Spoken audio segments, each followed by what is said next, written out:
All right, I think we are live. Perfect. Hola, LinkedIn family. Bienvenidos. I'm so excited to be doing my first LinkedIn Live event where we will be having a multicultural discussion about the power of the US Hispanic market.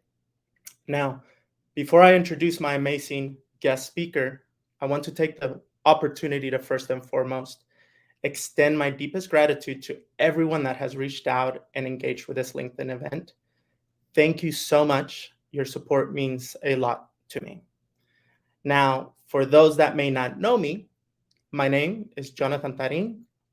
I am a husband, I'm an immigrant, and I'm an American football fan that proudly always says I'm Mexican born and Texas raised. Now, on the career side of things, I'm an advertising executive with 15 years of experience in the industry. And I'm also founder of El Brightside, a brand platform dedicated to creating and sharing stories of the multicultural human experience and helping ignite business through human connection. Now, we do this, of course, by highlighting the power of nuance and culture. These are topics we will be discussing in today's session, specifically as they relate to Hispanics living in the US, a community I'm immensely proud to be a part of and that I've advocated for my entire career. Now, I'm going to keep it real.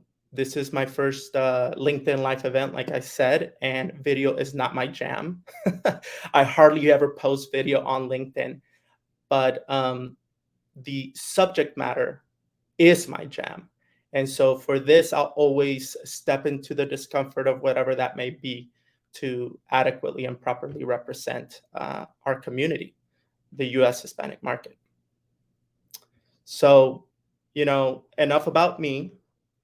Without further ado, I do want to introduce our guest speaker for today's session. Isaac Mizrahi is an award-winning ad industry leader with more than 30 years of experience in the multicultural marketing landscape. He is currently the CEO of Alma Agency. He is a Forbes contributing writer for many years, member of the Latino Corporate Directors Association, board director, and past chairman of the board of the Hispanic Marketing Council. He's a mentor at the AdColor's Futures program, and as of recently, a published author of Hispanic Marketing Power, America's Business Growth Engine.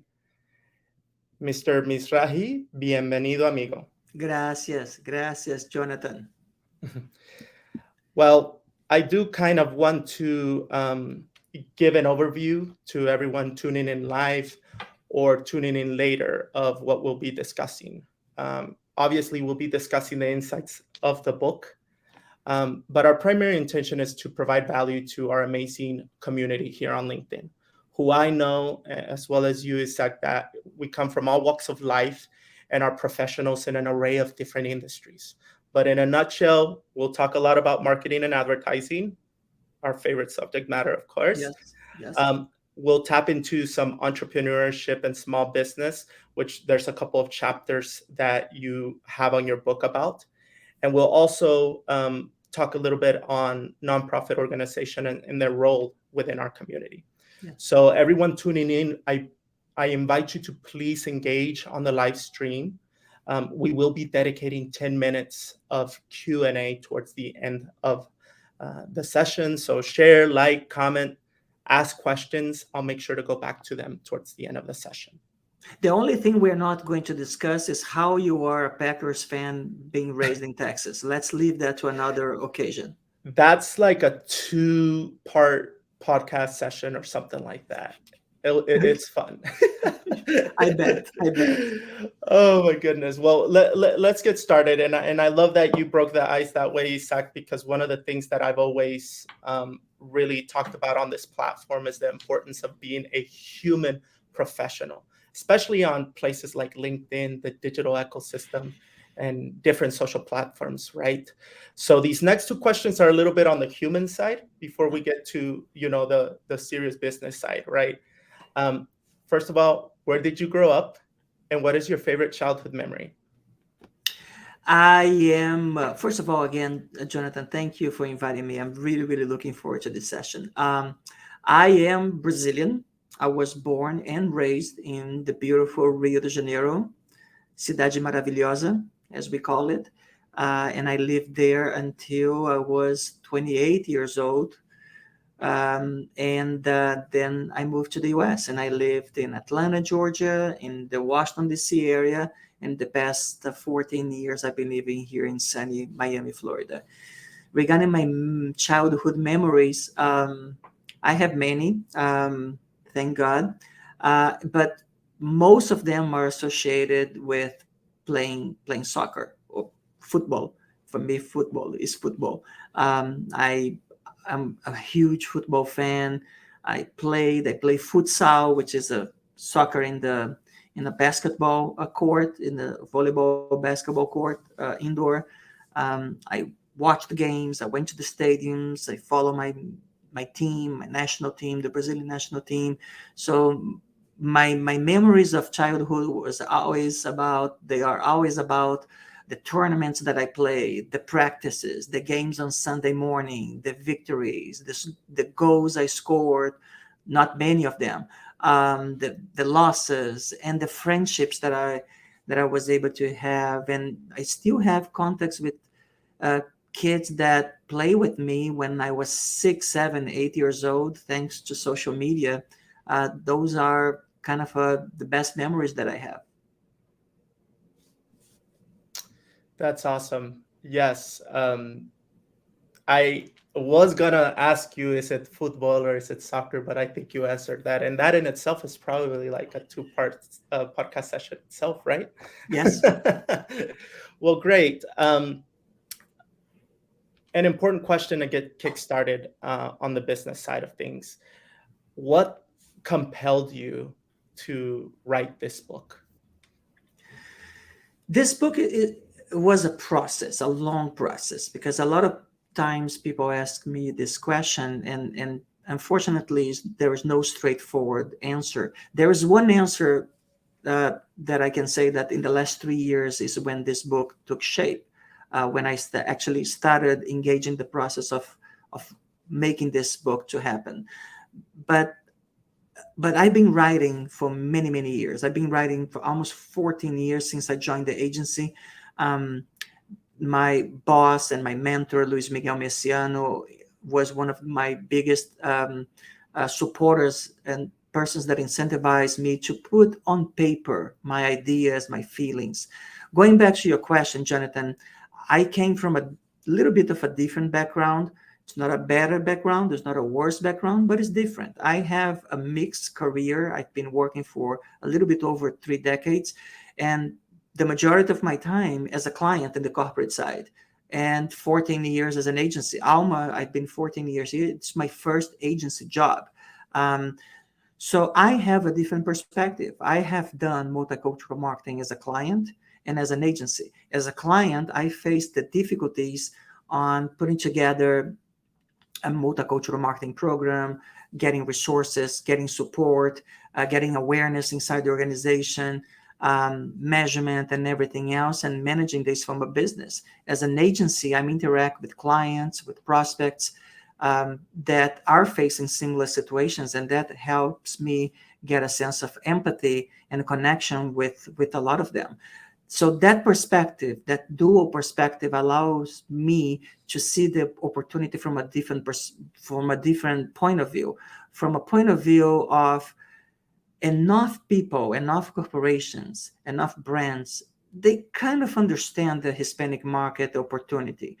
The hard part is to move from opportunity to action, to actually put together the plans, put together the structures, the organizations. And that has been a constant in my conversations. In these 14 years at Alma, I probably interacted directly and indirectly with more than 100 brands. Beyond, as part of, I used to be a board member of the Hispanic Marketing Council. I sit in the committees of the ANA AIM. So I'm exposed to other marketers. They are not even Alma clients or prospect that tell me the same stories.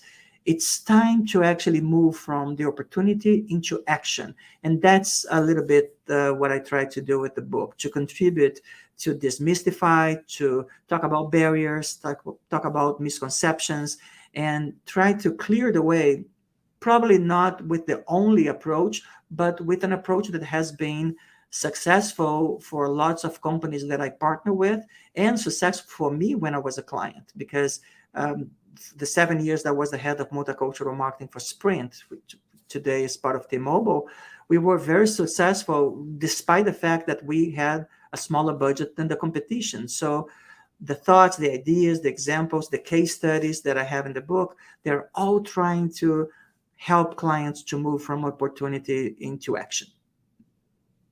Perfect. That's amazing. That last part that you said really hit home for me. Smaller budgets, yet um, overperforming seems to be a story for many of us in the industry.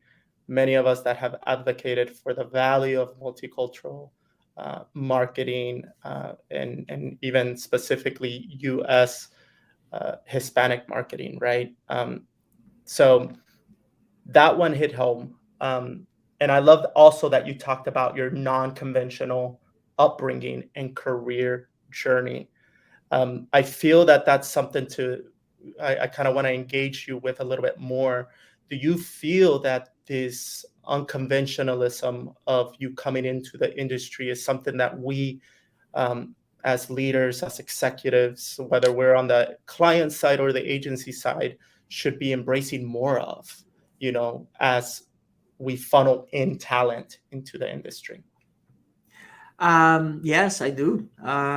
First of all, let's use this word, like conventional, unconventional, according to whom, right? Who says what is conventional, what is conventional? I think it's a little bit arrogant from our part to think that there is only one way, there is only one path. For instance, in our world, I'm assuming that a lot of the viewers of this podcast, livecast, they are in the marketing and advertising business. But let's be very straightforward. There is a kind of a conventional thinking that you start your career probably at the agency side, and then you move to the better side, right? To the client side, to corporate America. And I did the opposite, and I have to tell you, I don't regret. I may had in the past some preconceived ideas. What does it take to work in an agency as the client?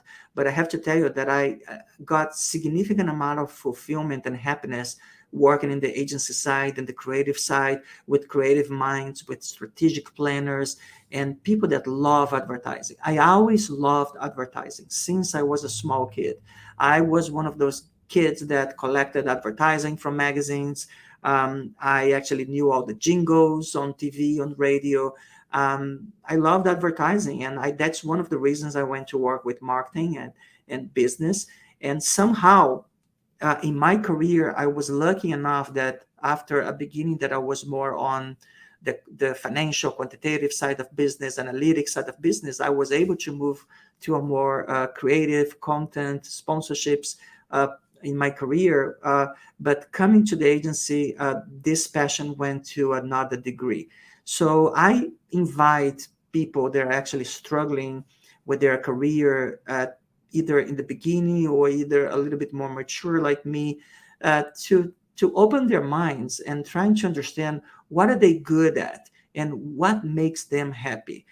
Ideally, it needs to be a combination of both, because I can say to you that what would make me happy is to be the number 10 of the Brazilian national team in the World Cup, but I'm not good at to be the number 10, the numero 10.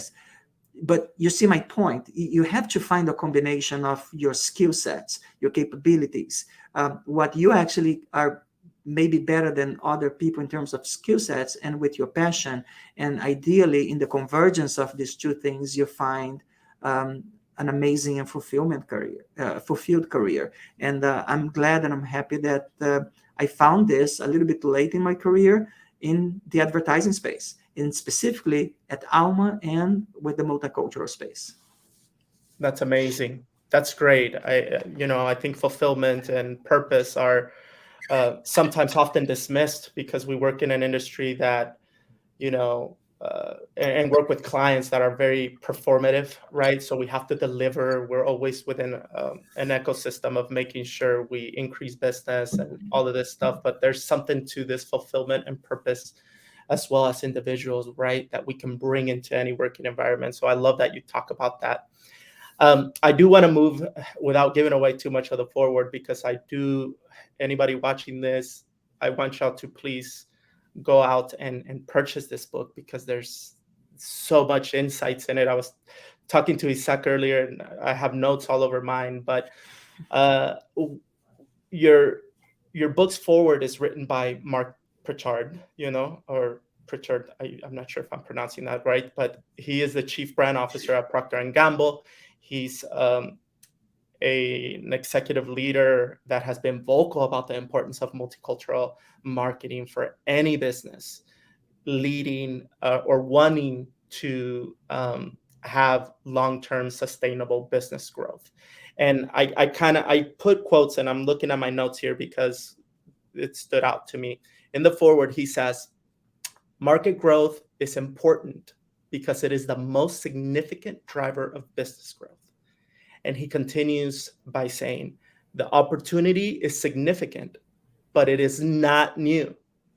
We simply have a lot of entrenched marketing habits, and old habits are hard to break. Isaac, that like spoke to my soul. I think I cried a little bit, but yeah, it stood out. From your perspective, what do you think are the top three old habits that we need to break in order to allow Hispanic marketing business to thrive? First of all, I think Mark is one of the leaders in our industry, and I'm so humbled that he agreed to collaborate with the forward of this book and being part of it. I think that there are lots of them. If I can call a few of them, I think first of all there's a lot of prejudice and misconceptions and stereotypical thinking about the Hispanic segment. And I think that we need to go a little bit deeper and understand the segment deeply, because some of these misconceptions, they become barriers for you effectively to connect and grow your business with the Hispanic segment. Let me tell you a few of them. A lot of people still believe that this is about translating messages into Spanish. And Spanish is extremely important. I'm a big advocate of Spanish language as a way to connect, but not for the reasons some people believe. Some people believe that we Hispanics, we don't speak English, so therefore we need to be catered messages in Spanish. Still thinking translation because of necessity. Nowadays, the majority of the Hispanic population in the U.S. are bilingual, with different degrees of fluency in English and Spanish. They speak Spanish because they love speaking Spanish. They speak Spanish and they consume content in Spanish because the content is relevant to their hearts, right? I always use this example, since we talked a little bit about soccer. For me, when I have the World Cup, I have the opportunity to watch the games in English or Spanish, right? Because we have two broadcastings here in America. I always watch the broadcast in Spanish. And you know that my first language is Portuguese. It's not even that I say that Spanish is my first language. I'm Brazilian. But I pick Spanish because the broadcasting connects emotionally with me with the way that I was raised in Brazil. It has more passion and emotion. Thank you for all the people that work in Telemundo, at Univision, Andres Cantor. And so there's a cultural choice. You know what I mean? I speak English. I could understand the broadcast in English, but I choose to actually watch the broadcasting in Spanish for cultural reasons. I think that's one of the biggest things that it's important to talk about. And this is not an opinion, by the way. This is actually based on facts, the numbers, research that's out there, that the most important way to connect effectively with the Hispanic segment is through authentic, culturally relevant messages. Authenticity, culture, it matters more than any other time in the past. While in the past, probably 30, 40 years ago, advertisers needed to translate message to Spanish. Right now, this is much more about authentic messages based on culture. So if we continue a little bit on that, Jonathan, there are still a lot of advertisers that just want to translate or sometimes transcreate, which is translate with a little makeup, messages. They are created by white Caucasian consumers or by white Caucasian marketers, agencies, to white Caucasian consumers and translate to Hispanic consumers. And they expect the messages are going to be effective.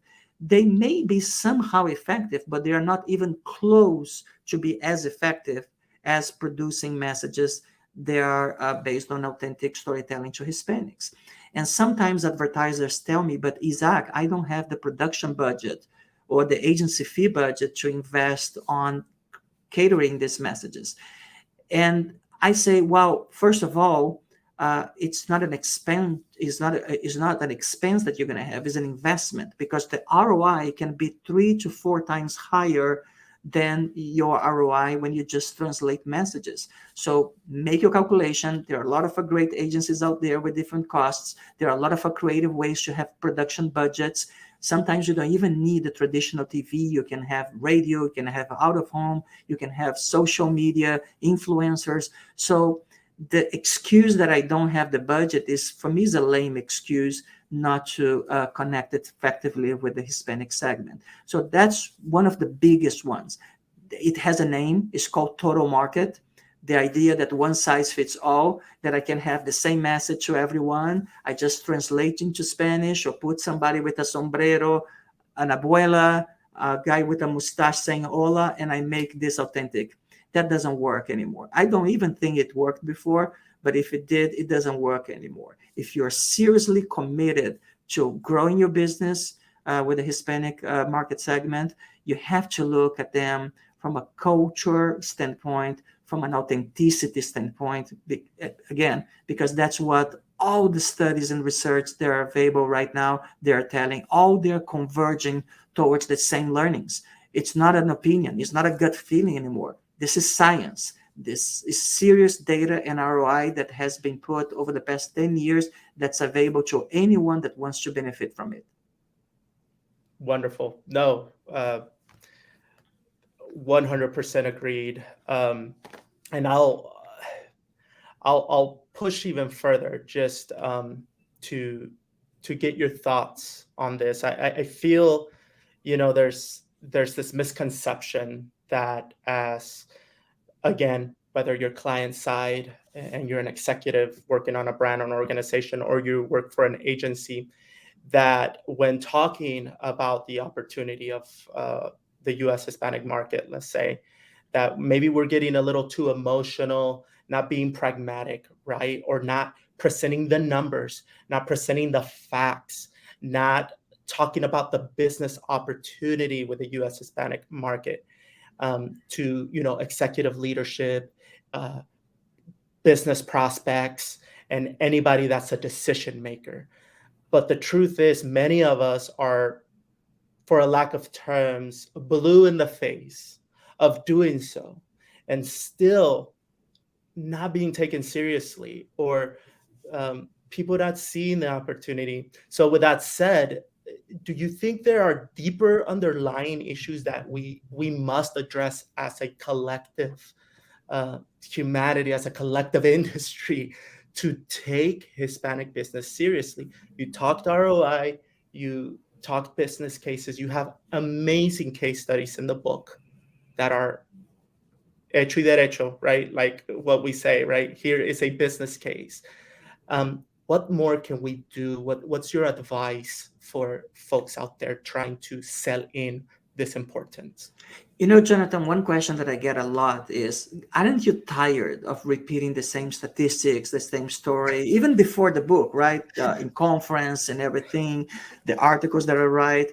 And I understand this question, but the answer is no. And you know why the answer is no, Jonathan? Because I'm sure what we are recommending is not good for us as executives or the agency or the industry. I'm not speaking about something that can benefit me personal or the agency or my team. When we speak because we believe that can benefit the brands that we are dealing with. And Going back to the emotional, first of all, I don't get offended and emotional. I love when people say, well, you put a lot of emotion and energy. I see this as a compliment. Even though some people may actually be cynical about it, I see it as a compliment because I'm very proud to be Latino, and I'm very proud to have a balance between my brain and my heart and my soul. Nothing to be ashamed of. But going back to the point, every time we talked about the data, the research, I like to highlight two studies. There are two studies that I like a lot, not because they point the conclusion that we are talking about, but they are not studies developed by Hispanic companies or Hispanic executives. The first one is from Nielsen, is the Secrets of Spanish TV ROI. It's a study that I think is 5 years old. Nielsen, I don't need to talk about Nielsen. Nielsen is probably one of the most respected research and insights institute in the world. So what they did an analysis comparing the viewership on TV with the scan data at the point of sale. And they actually analyzed the companies that actually were getting higher growth, what were the drivers from a communication. And they concluded that the brands that are doing Hispanic work with authentic messages, with the original message, with culture-driven messages, were getting ROI 3 to 4, up to 3 or 4 times higher than the agencies that are just translating English messages. And this is Nielsen. Really, they don't have a preference between investment. They are really a service company that actually telling their clients, this is what the experts in our organization are telling. Then, I think a year later, the ANA, the Association of National Advertisers, with one of their arms, the AIM, the Alliance of Inclusive Multicultural Marketing, they put together their own studies, and they did studies with Hispanic, African American, Asian Americans, and non-Hispanic white Caucasians. And the studies on the Hispanic side had the same conclusion. And this is the ANA. The clients themselves decided to put together their study and invested on that. And it's a very, very deep quantitative study with the best experts in the industry, like Carlos Santiago. And they concluded the same thing. So these are not studies coming from Univision, from Telemundo, from Mizrahi. No, this is coming from third-party independent people that just wanted clients and brands to strive and grow their business. So those are the things that give me the confidence, Jonathan, that we are in the right track. I had the privilege to work with several brands. And sometimes we work with brands that are just like rookies. They're first time doing Hispanic marketing, right? And I love them because a lot of them, they really come without preconceived ideas.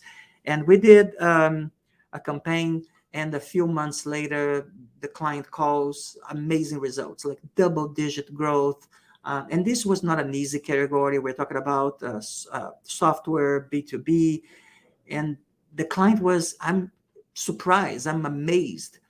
And I'm happy, but I say, but I'm not. This is what we do for living. We have to believe in what we do, right? We have the data, we have the science. It's not everything science. There is a component of art, right? But I love when clients, they come and say, I was so surprised. And I tell them, I'm not. I have confidence in our industry, not only in my team at Alma, but I have confidence in the industry. We have the demographics in our side. The growth trajectory of the Hispanic segment is continuing increasing for years and decades to come. I have confidence on our even income level because of education attainment. Hispanics are graduating more from high school, from college. Household income is going up. Consumption is going up. There is a level of sophistication that Hispanics are in all the spectrums. Luxury goods, Hispanics are there. Not only younger segments, traditional, we've been talking about younger, even baby boomers, we have a significant number of Hispanics. So we're talking about retirement plans and investments. So, and the data that I just mentioned of the ROI and analysis, that makes me bullish. I take any challenge, any skeptical client, any skeptical executive that doesn't believe in the power of a Hispanic market. I'm confident to have a very, very honest conversation talking about the data, talking about the insights, because I'm absolutely convinced that we are in the right track to help America grow their business through the power of the Hispanic segment. Absolutely. Agreed. And I love that You mentioned the balance of science and art. You mentioned a um, couple of big words that we often, especially those of us that live and breathe Hispanic marketing, are Latino ourselves, and that was cultural relevance, right? Um, this term to me can have some challenges sometimes, especially when you're talking about um, uh, how it could be performative, right? To someone, let's say a decision maker, a client, a prospect, right, that may not necessarily understand cultural nuance. Okay. And a lot of us have that. It's not that they're not receptive to the power of the Hispanic market, right? Um, it's there's just in order to the back end of getting work approved, this, a lot of us know this, is it's a whole engine, right? How are is there any advice that you have for us out there when it comes to selling in cultural nuance to someone that does not understand cultural nuance? Yes, I'm very happy about this question because I think there's a mechanism that needs to be explicit that we are kind of touching, but we are not addressing. I think it's very important to discuss why culturally relevant helps the ROI. Okay, so let's spend a few minutes to talk about that because I think this is crucial. Let's go back to where we are, Jonathan. The average person in America is bombarded by thousands of stimuli. It could be advertising, messages, news, TikTok videos, you name it. Those are stimuli that actually makes it harder for people to pay attention to anything.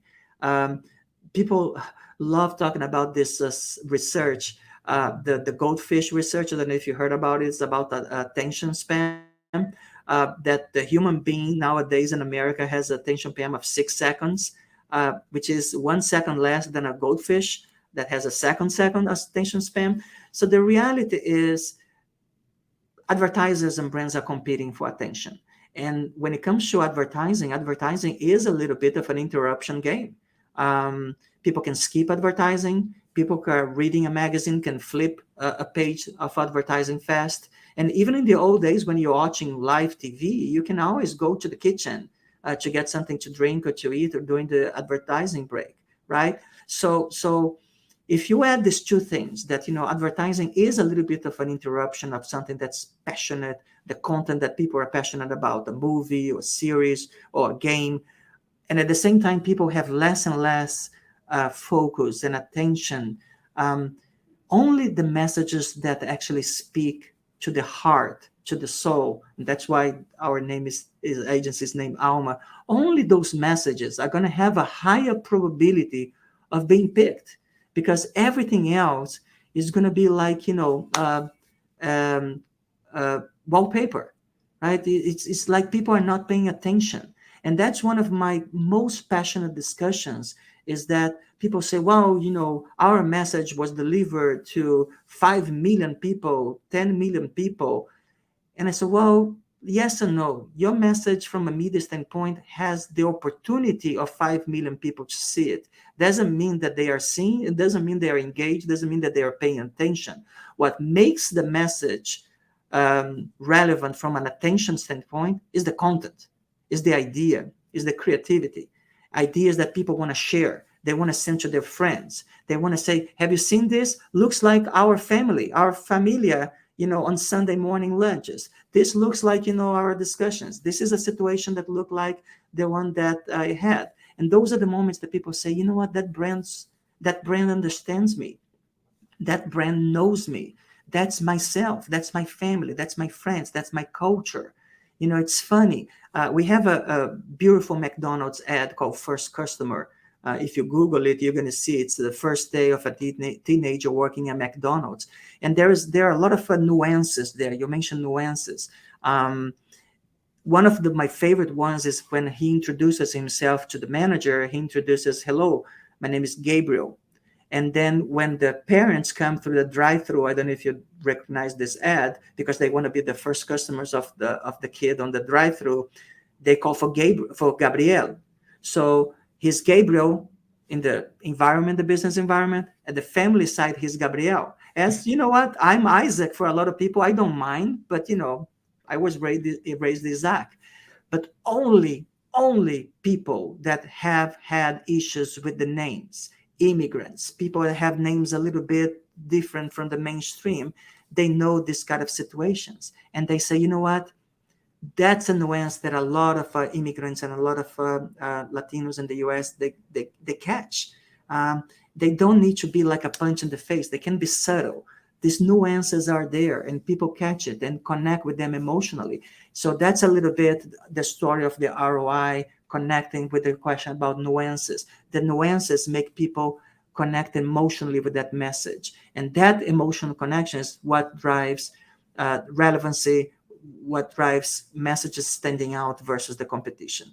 There is room for rational messages, but the reality is more and more what really works are messages that speak to the heart, messages that connect. A lot of my media colleagues, and believe me, I managed media for Coke for many years. Media is great, but media reach people. What connects is creativity. We need creative plans or marketing plans that reach people and connect with people. Sometimes we forget and we only focus on reaching people, but reaching is not connecting. Absolutely. Reaching is not connecting. And I think that's something that even as professional marketers and advertisers, we can do better of, right? Because in this ecosystem, we collaborate with strategic partners, with media leaders and agencies, right?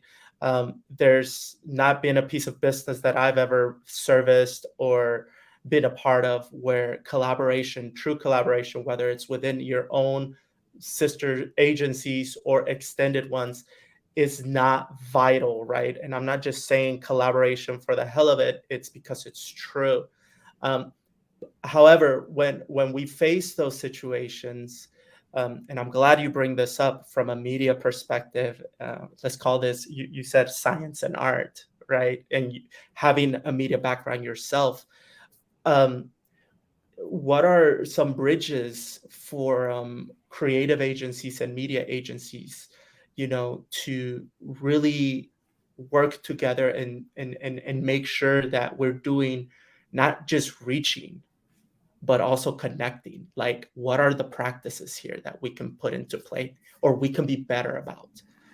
Here at Alma, we have something that I love a lot.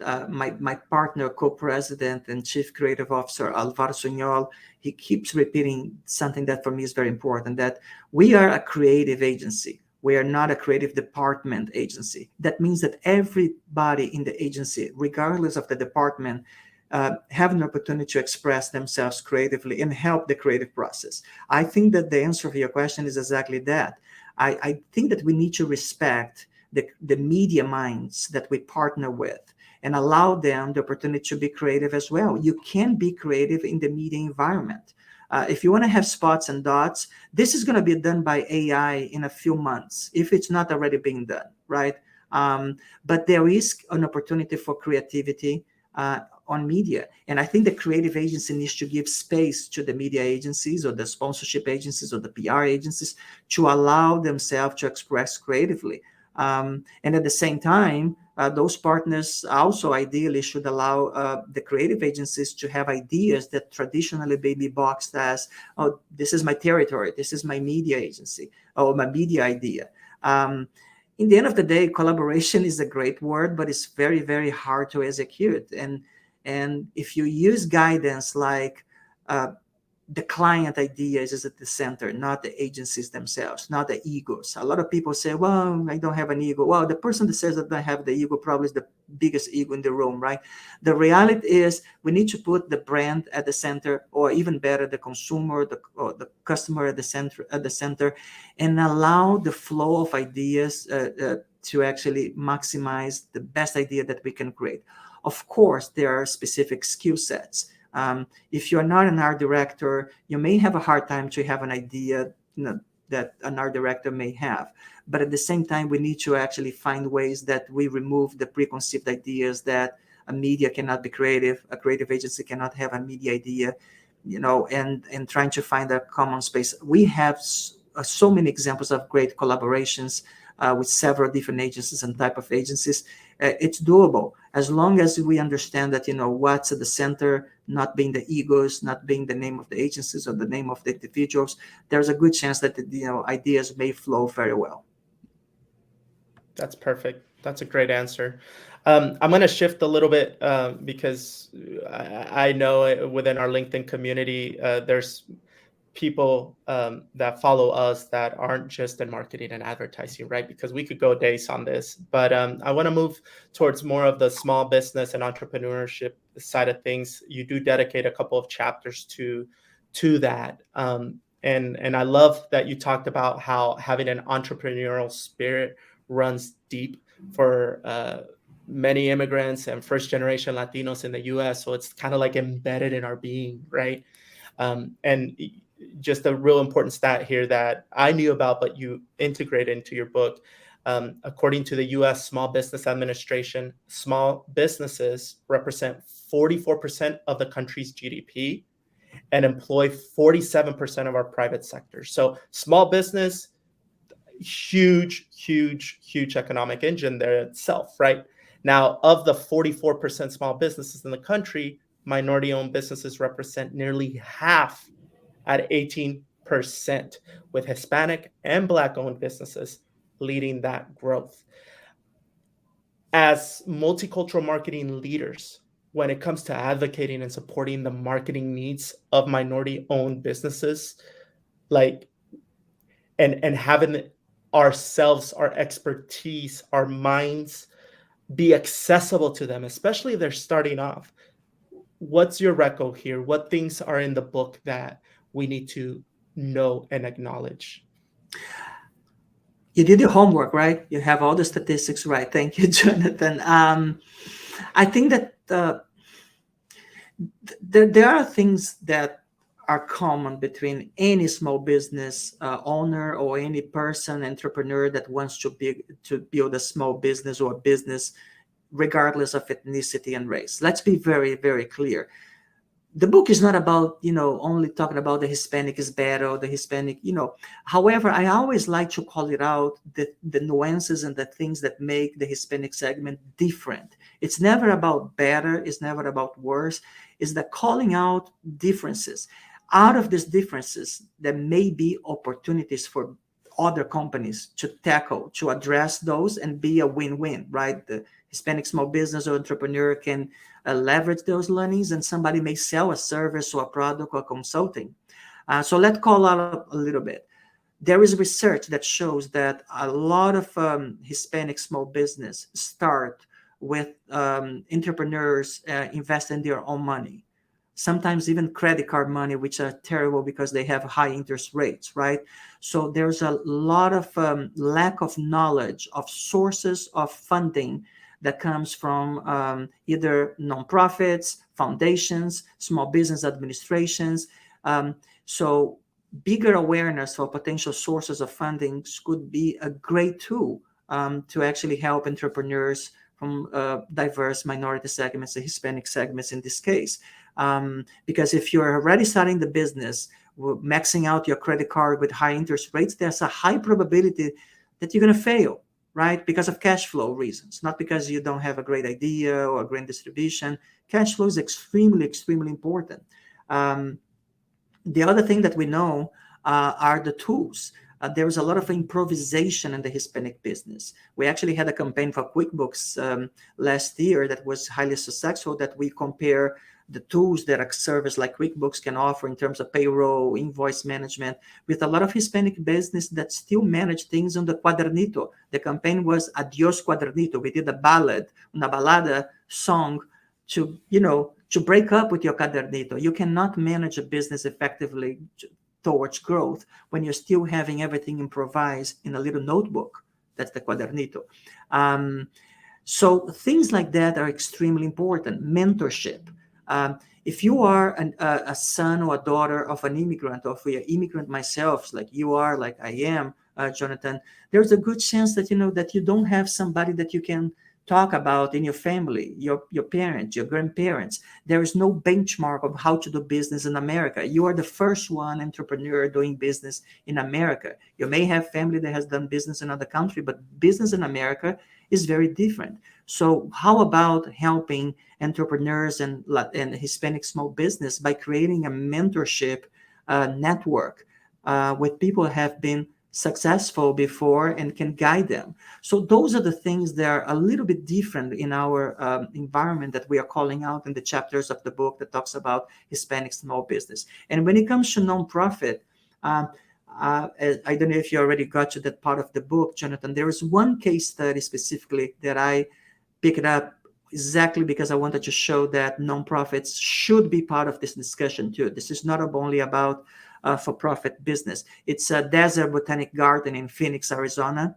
They did a Posadas campaign celebrating the Los Tres Reyes holiday and the whole holiday season. And they had significant increase in traffic from the Hispanic and non-Hispanic segment by doing, that's not even a TV campaign or a media campaign, it's an activation, it's a brand idea. And when I saw that case study where I was doing research for the book, I said, this is great because this is a nonprofit, low budget, had a cultural insight about the importance of Posadas and Tres Reyes, Los Reyes Magos to the Hispanic community and adapted their botanical garden with has an outdoor appeal to that specific idea. And and I was so proud of finding of them and congratulated them. They, I was actually exchanging messages with one of the persons behind this idea yesterday, and she was thanking me for including her idea in the book. And I'm the one that had to thank you because you actually helping me prove the point of nonprofits and small budgets being effective on the Hispanic market because the idea, the insight, the cultural connection is what matters. So, Jonathan, so I think that's a little bit the answer for your questions. I think that uh, again, and sorry to be a little bit repetitive on that, it's really, really a point I want to make. It's not about calling the Hispanic segment or small business better. There are differences. And out of these differences, without any kind of a judgment of positive or negative, lies business opportunity or hindering business growth for organizations in the future. So I really, really like to call out these nuances, these differences, because they are the genesis, they are the seed for the growth that we are advocating, this little growth this rocket going up. Beautiful design by my colleague Danny Correa, by the way. Let me plug his name here. That's the idea a little bit. And these differences need to be understood. What are the differences, the reason behind these differences, the comparison between Hispanic segment and non-Hispanic segments, because out of these discussions, that growth is going to come up. Absolutely. No, and I love that you organically and naturally talked about nonprofit organizations. It's something that's dear to my heart. And if we've learned anything these past 3 years, particularly post COVID and even during COVID, is that oftentimes it is hyper local nonprofits or even national or regional nonprofit organizations that become the safety net for our communities.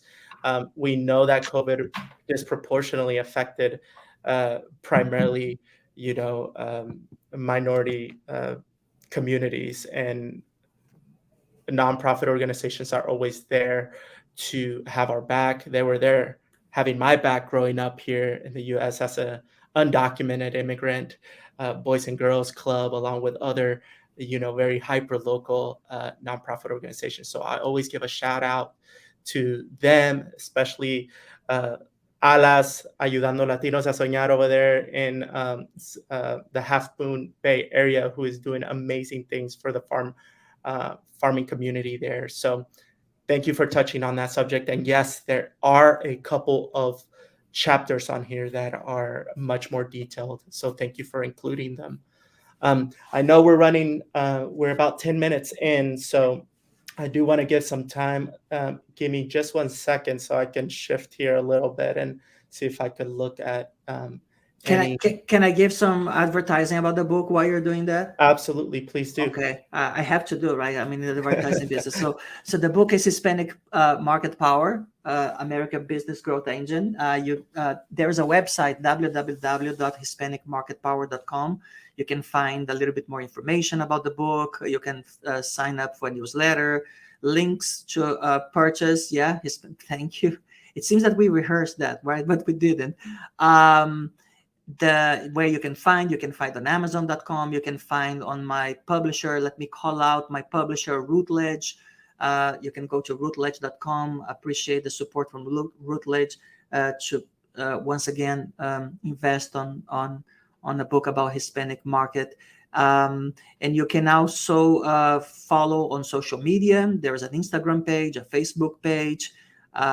You can find me on LinkedIn and all other social media, and I'll be happy to have a discussion offline with the viewers, and address any other question that we may not have the time to address here, Jonathan. And I think I'm thinking about my PR lead, my boss, Silvana Masolo. She's going to give me a hard time if I forget anything, but I think I mentioned everything. Use the hashtag Hispanic Market Power and leave a positive review if you like the book. Those things are extremely important for books that coming from a niche standpoint as mine is trying to accomplish. Absolutely, yes. And shout out to Silvana Masolo, CEO and founder of the Bloom Agency. She's the one that bridged this connection.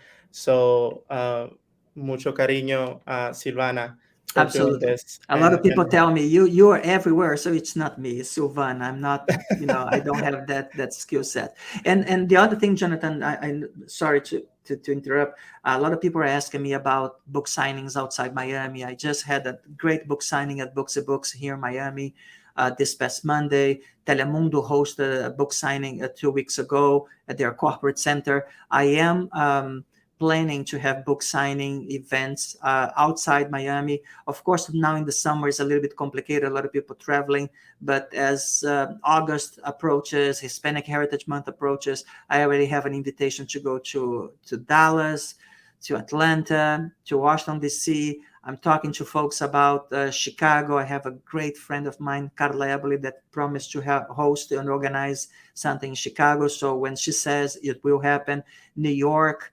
and hopefully California too. Until the end of the year, I hope that I can hit all these markets. And of course, I'm going to use my page on LinkedIn, the social media for the book, and the newsletter and the website for the book to make people aware of when and where I'm going to be. But for me, it's a very fulfilling opportunity to actually have face-to-face contacts with friends, with industry friends, and with people that I never met, but that got hold of a book and is interested in it. perfect. Yes. And I'm excited for all those book signings. Hopefully we'll get to meet in person as well. So I'm going to go to the comments. I'm not able to respond through the studio that I'm in, but I can see y'all's comments. And Luis Solis asks, do you see a trend or trends among companies that are not acting on the U.S. Hispanic opportunity? Here we go. Luis, saludos a ti. I think the trend is decline. That's the trend. If they're not acting, there's only one trend. They're going to become less relevant. And I'm not saying that to be funny. That's the reality. If the Hispanic segment represents almost 20% of the population, and if you look at millennials and Generation Z, this number is even higher. And if you're not acting, I'm not saying that you're doing good. You're not acting at all. You're actually giving up a significant portion of the population and a significant portion of the population's growth. So it's a decision that probably is gonna, if it continues over the years, is gonna take you to losing market share, sales, and profit. So that's the trend for companies that are not acting on the Hispanic opportunity. The rocket goes down. That's the direction. The rocket goes down. Absolutely. The numbers are there. Isabel Aneiva ask, in your book, you say that one of the best ways is to convince CMOs to invest in the U.S. Hispanics by showing them the cost of opportunity. Are there other effective ways? If so, which ones? Hi, Isabel. I think that, thanks for the question. I think when I mentioned the cost of opportunity, it's not one formula, but the reality is going back to business. Uh, Unfortunately, there are still people that believe that reaching out to the Hispanic community is part of a kind of a social justice, and nothing against social justice, but this is business. The book is a business book. And for me, the best way to talk to the CMOs is to show where they are, where they can be, where the competitors are, and if the company is leaving money on the table or not. If they're leaving money on the table, they need to close the gap and get the money back. If they're already winning with the Hispanic segment, they need to protect that and invest on the Hispanic segment in a continuous way. So for me, it's always about the business case. How much can you make as a company, as a brand, how much you're making, how much you're leaving on the table, and allow this discussion to be the beginning, because out of it, even the discussion about levels of investment becomes contextualized. If you believe that you can go from $100 million to $200 million in the next 2 or 3 years by investing on the Hispanic marketplace, this gap of $100 million, that's the pot of the gold in the end of the rainbow. Now, are you willing to invest $5 million, $10 million on media, production, agency fees, research, your own structure? Are you willing to invest 10, 15, even $50 million to get $100 million back? So that's a kind of a discussion that I like to have with CMOs, CEOs, CFOs. Why not? Because I'm confident that with the numbers are on paper, there's a very strong case why you need to do it. Absolutely. No, and Isabel is saying thank you for the feedback and follows up. Can we convince other executives or employees? So uh, I almost want to answer that, but the question's for you. Let me put it up. No, I think so. I think that there's the support group. So when I was at Sprint, Isabel, I had my own team. I have approximately 13 people in my team doing Hispanic marketing, but I had a network of supporters in different areas of the organization. And my biggest supporters came from the sales organization, because these are the guys that are day to day facing the customer, or the prospect customer, right? And they are the ones giving feedback, saying, this is what I need. I need brochures. I need point of sale materials. I need radio remotes. I need advertising. So that feedback I used a lot, not only with my Hispanic marketing efforts, but also we had Asian marketing efforts, African American marketing efforts. So you're absolutely right. Executives and employees of the companies, ERG groups, there are a couple of chapters here about ERGs in the book that can be allies towards that direction. You're absolutely right. Awesome. Well, we're coming to 2 minutes of, and I knew this was going to happen, Isaac. I knew we were going to just go off. So hopefully we can, at some point in the future, talk about your book in different contexts. There's so many insightful chapters in here. Diversity, equity, and inclusion, the goals that you have for the book in creating and highlighting the importance of just multicultural marketing as a whole, and creating. I wrote it down. I don't want to say the wrong thing because it was awesome, but acknowledging the uniqueness and individuality unites us and makes us stronger. Multicultural marketing is a discipline, creating a discipline for this. And so I love that. Thank you for your time. Thank you for writing this book and for allowing people like myself to be able to proudly promote it, proudly have discussions about it, and actually obtain the insights, utilize them, and move our business forward, because there's a lot of us behind you and we appreciate your leadership. So thank you so much. Thank you, Jonathan. Thank you for the opportunity. Thank you for the viewers, those live, those who are going to be watching remotely. I hope the book that helps you to drive your business. And I hope you guys promote the book. Help me promoting the book, pictures on social media, using the hashtag. Every post counts. And maybe we can come back in the future, hearing feedback from the people that read the book, what they think. I'll be happy to have a part 2 of this discussion anytime soon, Jonathan. Absolutely. And lastly, thank you to the LinkedIn community that tuned in live, that will be tuning in later. Please, again, make sure to follow Isaac Mizrahi on LinkedIn. You can follow me as well on LinkedIn. And we look forward to continuing to do these type of sessions and bring value to all of you all. So thank you and have a wonderful Thursday, everyone. Goodbye.